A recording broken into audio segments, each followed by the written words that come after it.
Oke lah guys, welcome back to PMJ Auto. Honda City Hatchback non Honda Sensing. Ya, kenapa kita bahas ini? Karena ini merupakan salah satu Honda City Hatchback yang worth it untuk kalian beli. Ya, harganya belum mendekati 400 juta dan bekasnya kalau kalian ambil yang 2021 itu mulai murah ya. Dia mulai di kisaran 280, 260, bahkan ada yang 240 jutaan rupiah. Ya, bahkan jadi seharga Brio RS ya. Oke, sebelum kita bahas depannya nih ya. Ya, fun fact dulu, si City Hatchback ini dia merupakan penggantinya Jazz. Ya, Jazz itu udah mulai kuno ya. Udah gini, udah gantiin Jazz. Gak bisa lah. Mas, salah tempat kayak mas. Mas. Mas. Jazz. Mas. Jazz dong. Ya. Iklan guys. Ya, kalau kita lihat ya, ini tampaknya cakep banget, dan kalau kalian ambil yang Honda Sensing pun tampangnya tetap sama persis kayak ini ya. Perampuannya tetap sama, tetap full LED reflektor di sini, dia ada LED di sini, dan lampu sennya kalau nyala tetap sama, yaitu LED bar di sini yang dimana cakep banget lampu sennya. Lalu buat fog lampnya dia udah tetap mendapatkan fog lamp yang LED reflektor, dan ini terang banget kalau malam nih. Dan kalau kalian ambil yang warnanya mungkin putih atau merah, itu akan lebih terlihat sportinya karena akan ada perpaduan warna antara warna body dan warna hitam-hitam plastik ini, yang dimana itu akan lebih cakep lagi ya. Sebenarnya hitam kayak gini pun cakep juga gitu ya. Overall depannya persis banget sama yang Honda Sensing, jadi kalian nggak akan nyesel lah ya kalau kalian beli yang non Honda Sensing. Jadi kayak wah, looknya tetap sama gitu, nggak ada bedanya, tetap ada logo RS di sini, ini tetap black piano di sini, brilliant tetap sama ya. Overall sama, dan ini menurut saya lebih cakep dibandingkan Honda Jazz. Sebentar, jangan kenceng-kenceng, nanti yang tadi datang lagi ya kan. Dan buat sampingnya, ini juga sama persis sama yang Honda Sensing. Velg tetap sama, warnanya tetap sama, tetap dual tone dengan profil ban 55 ring 16. Jadi tetap sama persis. Panjang keseluruhan sama, ground clearance sama, dan yang pasti ini lebih panjang dari si Honda Jazz ya. Apa tadi Honda Jazz? Wheelbase lebih panjang keseluruhannya juga lebih panjang. Kalian bisa lihat di bawah sini ya. Dan kalau masalah pernak-perniknya sama yang Honda Sensing ini sama persis, nggak ada beda sama sekali. Tetap dapat akses ke Smart Entry yang modelnya tinggal kita masukin tangan aja buat ngebuka. Nih, contoh saya kunci dulu ya. Oke, dia akan ngekunci. Memang belum ada auto folding, tapi kalau kita mau buka, masukin tangan aja dan dia akan kebuka gitu. Ya, overall tetap sama, spion tetap ada LED di spion, dia tetap dual tone, dan ya nggak ada bedanya lagi ya sebenarnya ya. Dan yang saya suka itu dari fitur kuncinya si City Hatchback ini adalah ada fitur yang namanya remote engine start. Jadi kita tinggal mencet tombol locknya dulu aja sekali, terus kita hold aja tombol yang tulisan hold di sini. Oke. Dan mesinnya akan nyala, dan AC yang di dalam mobil akan otomatis nyala di mode paling dingin. Jadi kalau kalian parkir di terik sinar matahari yang sangat panas, kalian pengen masuk mobil udah dingin, bisa banget buat pakai fitur remote engine start ini. Halah, mobil apaan ini? Mendingan juga Jazz, Viper masih tangkai besi ini. Gak modern banget nih mobil. Hah? Ngapain mas? Loh, ini mobil apa ini mas? Saya lagi review mas. Loh, Mobil apa? ini mic saya juga kok bisa diantar maling ya? Mobil apa mas? Wah, mobil cakep ini. Lagi-lagi fanboy Honda Jazz guys. Ya, buat tampak belakangnya ini juga saya suka banget ya. Tapi memang kalau kita lihat ini seperti ya aklas-aklasan ya. Jadi kayak kadang sampai orang yang punya aklas pun ngegimikin bahwa mobil itu City Hatchback gitu. Jadi mereka kayak ganti emblemnya jadi City. Tapi memang ini cakep banget sih buat lampu belakangnya. Ini udah full LED bar seperti ini. Lampu sipit-sipit gini. Lampu sen memang masih halogen. Lampu mundur juga masih halogen. Tapi ini kalau malam nyala lampunya, cakep banget. Dan lampu plat nomornya dia juga udah LED, jadi cakep banget kalau malam. Ya, nomenklatur penamaan hanya ada RS di sini dan ada City di sini. Dan ini ya, reflektornya dia vertikal ke atas, dan ini ada ala-ala diffuser. Dan ini kalau kalian lagi-lagi ambil yang putih atau yang merah, akan ada perpaduan warna yang lebih cakep lagi. Memang untuk wiper ya, kayak tadi dibilang sama pecinta Honda Jazz itu, memang ini terlihat murahan ya. Ya, memang cukup disayangkan untuk mobil dengan harga 360 jutaan rupiah. Wipernya masih seperti ini. Memang cukup disayangkan. Tapi seenggaknya kita udah dapat defogger belakang, kayak monster di sini, dan ini udah LED juga. Sama ada antena shark fin. Dan buat bagasinya, ini kalau sampai jelek parah sih. Ya, memang bagusnya ya lebih lega. Tapi buat ketinggiannya memang tidak setinggi si Honda Jazz ya, karena ini belakang lebih melandai. Tapi seenggaknya lebih lebar, lebih panjang, dan udah dapat lampu bagasi belakang sini, ada cantolan kanan dan kiri. Memang ya layaknya Honda, kebiasaannya Honda sih sebenarnya, tidak memberikan partisi di belakang sini. Jadi kita mungkin sedikit was-was ya untuk masalah keamanan barang kita. Dan kalau kita butuh kapasitas bagasi yang lebih besar lagi, kita bisa lipat aja nih jok baris keduanya dengan porsi 60-40, dan ini ya gitulah ya, di tengah ada barang saya lupa, tapi ini seenggaknya bisa kita lipat 60-40. Yang sini kosong nih, dan dia udah rata lantai. Dan di City Hatchback ini tetap ada fitur yang namanya Ultra Seat. Nanti kita contohin ya. Oke, dan kali ini saya bakal contohin ke Anda gimana sih cara kita buka si Ultra Seat-nya. Nah, pertama sini ada kayak tuas ya di bawah sini. Kayak kalau kita mau maju mundurin jok, kita tinggal tarik aja. Dan dia akan ke atas seperti ini. Kita tinggal turunin ini aja ya. Nah, kita juga akan bisa menaruh barang yang lebih tinggi dan panjang di tengah sini. Ya, Honda Jazz bisa sih sebenarnya. Tapi ya seenggaknya ini tetap dipertahankan di City Hatchback ini. Oke, kita udah ada di interior baris pertamanya si City Hatchback ini. Ya, kita nyalain dulu ya karena panas. Oke, kita nyalain AC-nya. Ya, kalau kita masuk ke dalam, ini overall kalau kita melihat ke bagian interiornya, memang bukan yang wah-wah banget, tapi ini udah cukup oke. Apaan ini? Apaan ini mobil?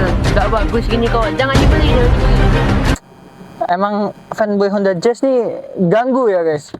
Oke, kita bahas lagi ya buat masalah baris pertamanya ini. Looknya memang biasa aja. Ya sebenarnya nggak ada salahnya juga sih dia tadi bilang kayak gitu. Memang nggak wah-wah banget untuk harga 350 juta rupiah, tapi sekarang kita udah dapat setir yang full kulit dengan stitching merah gini. Ini cakep juga. Sini ada aksen black glossy, terus tombol-tombol setirnya lengkap. Ini audio steering switch yang sebelah kanan untuk cruise control, dapat pedal shift juga.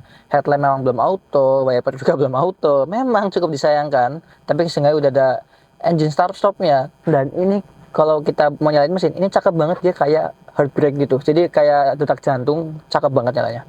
Dan bedanya lagi buat si non Honda Sensing ini dengan yang Honda Sensing adalah di speedometernya. Nah, kalau yang non Honda Sensing, dia speedometernya full analog dengan background warna merah, tapi ini memberikan kesan yang lebih sporty. Nah, kalau yang Honda Sensing, dia setengahnya itu digital, jadi lebih terlihat modern gitu. Ya, buat pengaturan setir, dia udah lengkap juga, udah bisa di tilt, dan sudah bisa di teleskopik, jadi akan menambahkan opsi kenyamanan berkendara kita. Dan buat masalah joknya, pengaturannya udah bisa di sliding, reclining, dan udah bisa udah bisa diatur ketinggian naik turunnya. Cuman sayangnya ini buat kerebahannya, buat keturunannya itu nggak bisa sampai yang nempel banget. Jadi kita masih agak nangring nih buat posisi duduk udah paling rendah gitu. Dan yang saya suka adalah kombinasi bahan jok di baris pertama ini, yaitu kulit dengan fabric dan alcantara. Jadi sangat nyaman sekali dan nggak panas, ini benar-benar nggak panas dan enak banget sih sebenarnya. Ya, kita lanjut ke bahan dashboard. Plastik-plastikan ya Honda ya, mau berharap apa sih? Mobil Jepang yang terkenal pelit ya. Ini ada seenggaknya di sini udah ada soft touch sedikit dan ada stitching merah lagi. Sini ada aksen black glossy lagi. Head unit dia enak juga, udah ada Android Auto, Apple CarPlay, memang masih menggunakan kabel seperti ini, tapi seenggaknya udah ada. Dan saya bahkan lebih suka yang pakai kabel karena lebih apa ya, nggak akan ada nge-lag atau nggak akan ada tiba-tiba putus gitu. Dan pengaturan AC memang masih single zone, tapi seenggaknya udah ada auto climate control dan digital. Dan pengaturan arah semburan yang lengkap nih. Dan yang saya suka adalah bunyi-bunyinya. Tuh, klak-klak-klaknya ini seperti mobil mahal rasanya. Memang mahal sih sebenarnya. Ya, udah ada defogger depan, defogger belakang, udah ada max cool juga. Pengaturan open close air-nya juga. Di bawah sini ada power outlet 12 volt, 2 buah USB slot, yang satunya untuk ke Android Auto atau Apple CarPlay. Penyimpanan di sini ada juga, ini ada terbuka lagi, 2 buah cup holder. Dan persnelingnya modelnya lurus gini ya, karena ini CVT, tapi udah ada mode sport, ada aircon. Dan ini di sampingnya dilengkapi dengan aksen black glossy lagi, di mana ini sebenarnya mudah meninggalkan sidik jari kita ya. Handbrake memang masih menggunakan otot, jadi belum pakai elektrik, dan kita udah dapat armrest di sini dengan penyimpanan yang ala kadarnya ya. Di sebelah handbrake ada penyimpanan buat HP kayak gini ya. Jadi seenggaknya udah cukup oke lagi. Di kanan sini hanya ada tombol sensor parkir dan stability control. Bawahnya ada sedikit penyimpanan mungkin untuk koin atau e-tol kalian. Dan buat masalah door trim, plastik ini udah ada bukan di sini, ada bukan juga di armrestnya, udah ada stitching merahnya. Auto window hanya untuk driver, tapi seenggaknya udah ada retractable-nya ya. Nih, tuh. Kita tinggal buka lagi. Ya, handle warna chrome dan tweeternya ada di bagian sini ya. Dan buat masalah kelengkapan safety-nya, walaupun ini nggak ada Honda Sensing, kita udah dapat airbag 1, 2, di pilar lagi 3, dan di sini udah ada lagi. Total ya bukan 2, bukan 3 ya, 1, 2, 3, 4, 5, 6. Ada 6 buah airbag untuk mobil yang bukan tipe paling tinggi, ini udah cukup oke gitu. Lalu spion tengah memang masih DNL view manual, bahkan yang Honda Sensing pun tetap. Ini lampu kabin, bohlam, sun visor, ini udah ada card holder di sini, ada vanity mirrornya, dan ya kebiasaan Honda nggak ngasih lampu baca di sini. Kenapa loh? Ini bentuknya ini udah pas banget buat dikasih lampu, tapi kenapa nggak dikasih lampu gitu? Dan yang saya suka lagi adalah interiornya full black, jadi lebih kerasa mewah dan lebih kerasa ademnya ya. Kita coba ke belakang kali ya, apa yang beda dan ini yang bisa bikin kita sombong ke Honda Jazz tadi. Apa itu Honda Jazz? Oke, buat baris keduanya, ini yang bisa kita ngomongin ke si fanboy Honda Jazz tadi ya, yaitu kelegaan kabinnya, legroomnya lega, headroomnya ya apa adanya ya, karena ini sebuah hatchback yang belakangnya menukik ya. Lantai duduknya luasan Honda Jazz, makanya pakai Honda Jazz, kalau kepalanya nggak sempit. Ini orang nge-spawn mulu ya. Aduh, maaf guys, maaf. Ya, legroom tadi kalau kita bisa bilang, ini bahkan lebih lega dibandingkan Camry. Masalah headroom memang ya benar yang tadi dia bilang, lebih lega headroomnya si Honda Jazz. Buat masalah bahan jok, ini juga sama. Ada lapis Alcantara yang sangat nyaman sekali. Ada juga kulit-kulitan. Bedanya nggak ada fabriknya aja gitu. Tapi ini tetap nyaman banget. Visibilitas kita ke depan oke, ke samping oke, ke belakang juga oke gitu. Jadi kita nggak akan terasa claustrophobic. Buat masalah door trim, dia plastik-plastikan di sini. Ini ada soft touch di sini, ini juga ada soft touch. Ada juga stitching jahitan warna merah. Dan buat masalah penyimpanannya, ada 2 buah seat back pocket. Sini ada penyimpanan terbuka, di sini nggak ada penyimpanan. Di door trim dia ada 1 buah cup holder dan penyimpanan kecil di sini. Terus di sini ada 2 buah power outlet 12 volt ya. Jadi kalian nggak akan rebutan sama yang depan atau penumpang lainnya. Dan tadi saya lupa bilang ya, bahwa di door trim baris pertama itu juga udah ada 1 buah cup holder dan penyimpanan kecil di belakangnya. Terus dia buat masalah glove box-nya, dia memang belum soft opening, tapi ya oke lah ya. Dan buat hand grip dia modelnya retract seperti ini, dan kita coba duduk tengah ya. Apakah nyaman atau enggak? Di bawah sini sih nggak ada tunnel yang gede-gede banget, hampir flat floor, tapi buat duduk tengah sini kayak naik kuda ya, kayak naik motor gitu. Jadi tengahnya kayak nongol ke atas gini ya, nggak flat gitu. Bukan nggak enak Honda Jazz, makanya pakai Honda Jazz aja, lebih enak. Siapa sih kamu? Ini tetap dapat headrest di sini, dan kalau kalian tinggi, kalian pengen senderan, ini nggak bisa nih. Tinggi saya 168 cm, 168 ya. Ini mentok nih. Jadi ya nggak nyaman sih. Saya tetap paling enak duduk sini. Ini tadi udah posisi mengemudi saya masih sangat lega sekali nih. Enak sekali. Memang sayangnya nggak ada armrest, tapi kita tetap dapat seat belt 3 titik semua ya. 1, 2, yang sini juga tetap dapat 3 titik juga nih. Mana? Nah di sini, ngumpet di atas ini. Ya kita bahas mesinnya kali ya, karena ini yang bisa kita sombongin lagi dari si Honda Jazz tadi. Let's go. Oke, buat mesinnya, sisi hatchback ini dia pakai mesin 1500 cc 4 silinder DOHC. Nah, kalau di Jazz dia itu pakai SOHC doang. Nah, ini dia pakai DOHC dan output tenaganya dia ada di 121 PS dengan torsi maksimum di 145 Nm. Yang dimana output tenaganya tadi itu lebih besar sekitar ya 2 PS doang sih sebenarnya dari si Honda Jazz. Mana nih fanboynya? Nggak muncul lagi.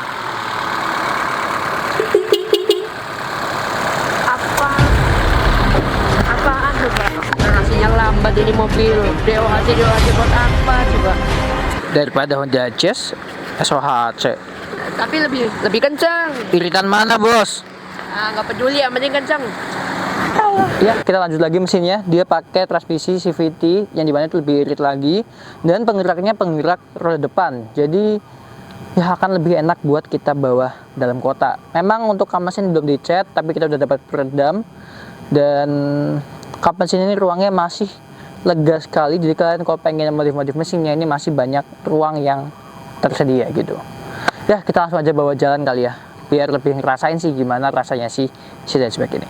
Oke, jadi kita bawa aja ya si city ini, dan ya pertama buat driving positionnya. Ini ya layaknya sebuah Honda yang fun to drive. Ini posisi duduknya enak, karena ini setir bisa diatur ya ketinggiannya, naik turun, maju mundur juga bisa. Joknya juga pengaturannya lengkap, bentuk joknya pun enak juga, cukup memeluk kita walaupun dia bukan bucket seat ya. Dan ini bahan joknya ini enak, dia lembut dan nggak yang bikin kita lari-lari gitu. Dan ini posisi mengemudinya sangat proporsional dan ergonomis, jadi cukup enak ya buat kita have fun. Terus buat visibilitas juga oke.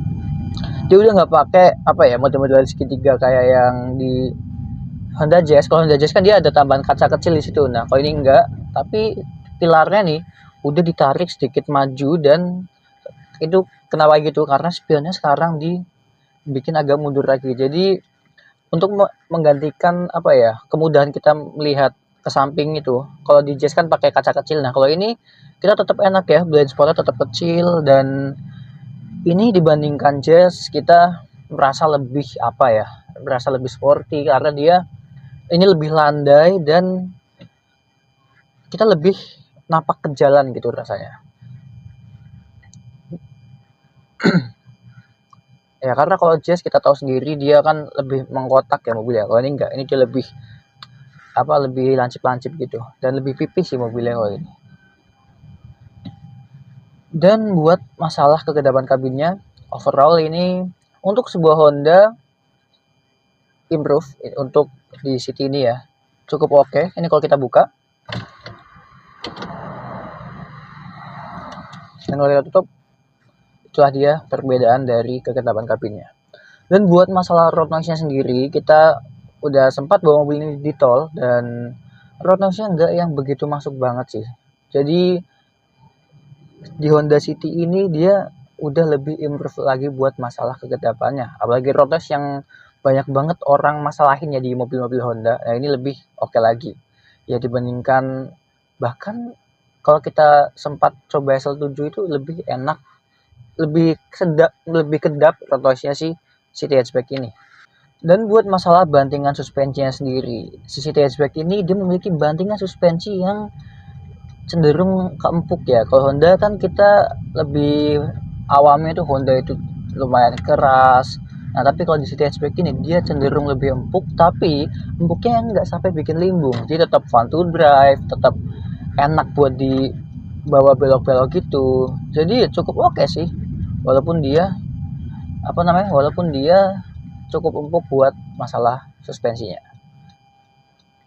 Jadi ya dia empuknya itu kayak yang kalau kita lewat posisi tidur kan tadinya kan kalau kayak di Jazz atau di apa plak. Nah kalau ini dia lebih meredep kayak duk gitu loh. Kasarnya itu gitu sih. Nah, buat masalah transmisinya dia kan memang CVT, tapi buat responsnya, akselerasinya ini bukan CVT yang lag. Memang akselerasinya nggak yang wah banget ya, standar aja gitu, tapi udah cukup oke lah buat sebuah mobil yang CVT. Dan ya kalau kalian pengen akselerasi yang lebih better lagi, kalian tinggal masukin ke mode sport. Kalian bisa juga mainin pedal shiftnya, walaupun ya CVT itu sebenarnya nggak ada perpindahan gigi gitu, tapi itu tetap lumayan ngaruh buat masalah tarikannya gitu. Jadi RPM itu biasanya kayak agak di limit. Nah kalau kalian masukin ke mode sport, dia limitnya kayak lepas gitu. Apalagi kalau kalian pengen konsumsi BBM yang lebih irit lagi, kalian bisa masukin aja ke mode ikon di sini nih, ada tombolnya. Dia akan menahan lagi RPM-nya. Jika ngegas sekencang apapun dia nggak akan boros banget gitu. Buat konsumsi BBM-nya sendiri dalam kota ini, dengan ya rute kadang sedikit keluar kota dikit, itu dia ada di 12,5 km per liter. Ya itu sebuah konsumsi BBM yang bisa terbilang cukup irit.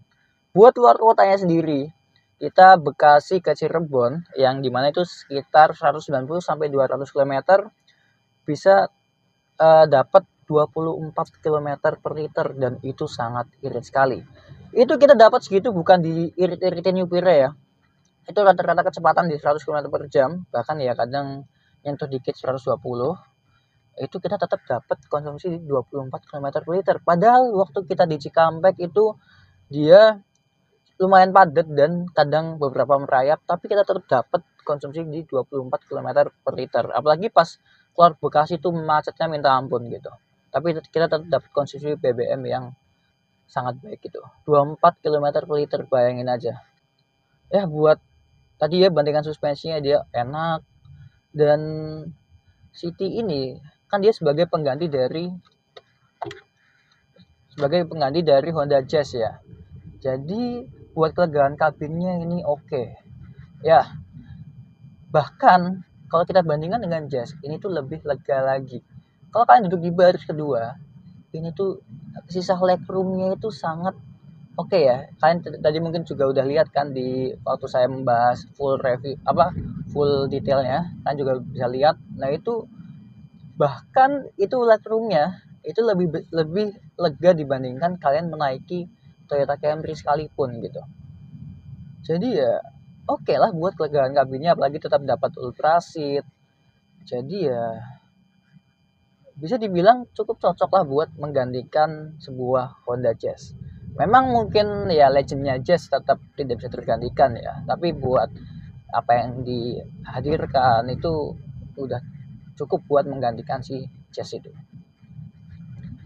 Ya kalau kita bandingkan ini yang 2021 ini dengan yang 2024, itu buat tampilan nggak ada beda sama sekali, buat mesin juga nggak ada bedanya sama sekali. Bedanya itu hanya di bagian fitur ya. Kalau di yang 2021 ini dia nggak ada fitur safety assist-nya, dia paling ada cruise control, habis itu hanya ada Bluetooth teleponi, habis itu ada ya steering switch, pedal shift gitu-gitu aja. Nah kalau yang di 2024 dia udah ada Honda Sensing, ada Honda Lane Watch-nya juga. Ya Honda Sensing kalian juga tahu ya, dia berbagai macam fitur safety assist ada di situ, dan ya otomatis harganya akan lebih mahal. Apalagi sekarang itu Honda City Hatchback dia baru udah tembus di 350 jutaan rupiah. Nah kalau ini saya lihat di marketplace dia harganya yang 2021 ya, yang secondnya itu rata-rata udah ada di 240 sampai 260 juta rupiah. Jadi cukup oke ya dibandingkan kalian ambil misalnya Brio RS atau